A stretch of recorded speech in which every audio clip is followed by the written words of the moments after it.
బ్రిటన్లో మరో breaking news చూస్తున్నాం. పవన్ కళ్యాణ్ చేసిన వ్యాఖ్యలు వివాదాస్పదంగా మారాయి.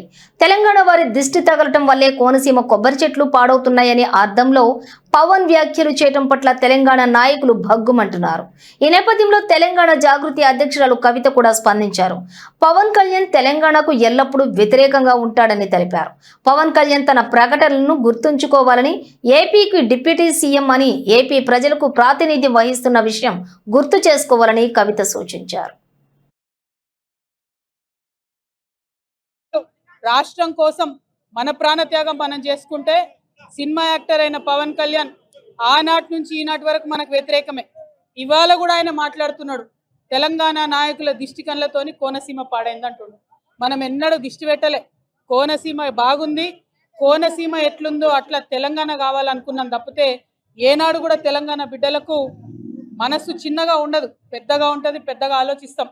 మేము ఇప్పుడు కూడా చెప్తా ఉన్నాం, పవన్ కళ్యాణ్ గారు మా రాష్ట్రం ఏర్పడి 12 సంవత్సరాలు అయింది. ఈ 12 సంవత్సరాల్లో మేము ఎప్పుడు కూడా ఒకటే మాట అన్నాం, జై తెలంగాణ జై ఆంధ్ర అన్నాం. తెలంగాణ ఎంత బాగుందో ఆంధ్ర కూడా బాగుండాలన్నాం. నేను ప్రత్యేకంగా లోక్సభలో నిలబడి ఆంధ్రకు ప్రత్యేక హోదా కూడా ఇవ్వాలని అడిగిన. మేము తెలంగాణ వాళ్ళం ఎప్పుడు కూడా పక్కోంది గుంజుకోవాలని చూడం.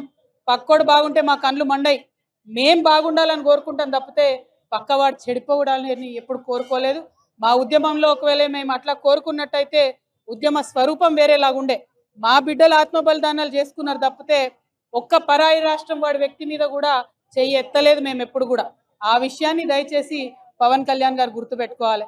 ఆనాడంటే మీరు సినిమా యాక్టర్ ఏమన్నా నడిచింది, ఇవాళ మీరు డిప్యూటీ చీఫ్ మినిస్టర్. మీరు ఆంధ్రప్రదేశ్ యొక్క ప్రజలను దేశవ్యాప్తంగా రిప్రజెంట్ చేస్తారు. మీరు మాట్లాడే మాటలు కూడా మీ ప్రజలకు ఆపాదిస్తారు. కాబట్టి జాగ్రత్తగా మీరు ఆలోచన చేసి మాట్లాడాలని నేను పవన్ కళ్యాణ్ గారిని పక్క మన బిడ్డలు రాష్ట్రం కోసం